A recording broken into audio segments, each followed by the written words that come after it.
Hi, my name's Rich Fatbloke Adams and I'm part of the Mistral team, and today you're joining me on the bank at my syndicate water. It's around 8 acres in size with a good head of carp to a decent size. Today on two of my rods I'll be using I-40 20mm boilies as hook baits.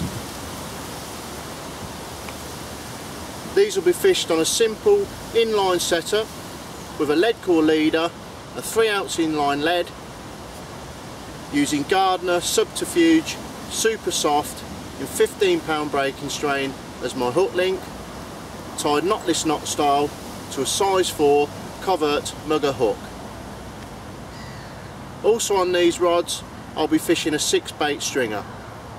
Now the way that I do this, I put 6 20mm I-40s into some boilie funnel web, and the end boilie goes directly on the hair. So when I cast out, the end boilie is my hook bait. What happens when this lands on the lake bed? The PVA melts and you're left with 5 freebies in very close vicinity to your hook bait. I find this is a really good method. To give this a little bit more attraction, before casting out, I dip the whole thing into some of the I-40 spod and stick juice. I find this gives it a bit more attraction.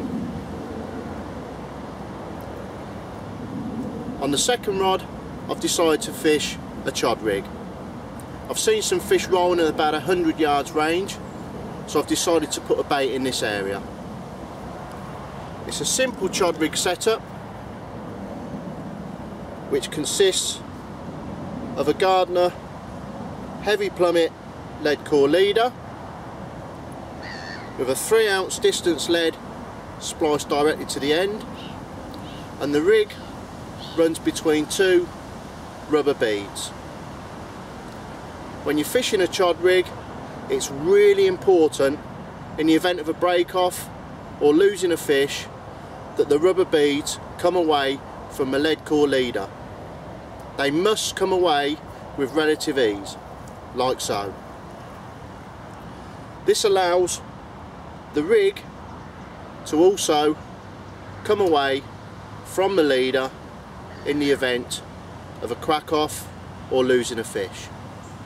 So all the fish is dragging around is the rig, which it should be able to get rid of easily.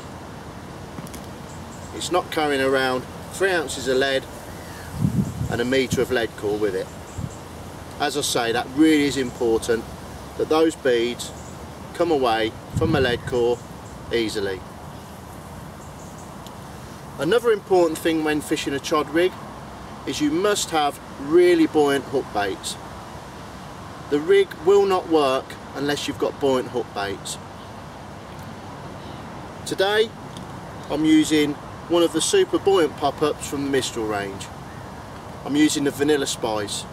It's a really nice smell to it and it catches a few fish. As I say, it's really important that your hook bait is ultra buoyant when fishing a chod rig, and I find that these are absolutely superb for the job. All that's left now is for us to try and show you a fish or two. It's the 2nd of November, but it's extremely mild for the time of year. We've got 14 degrees with a southwesterly wind blowing. The conditions are really good, so we're hoping that by the end of the session we'll be able to show you a fish.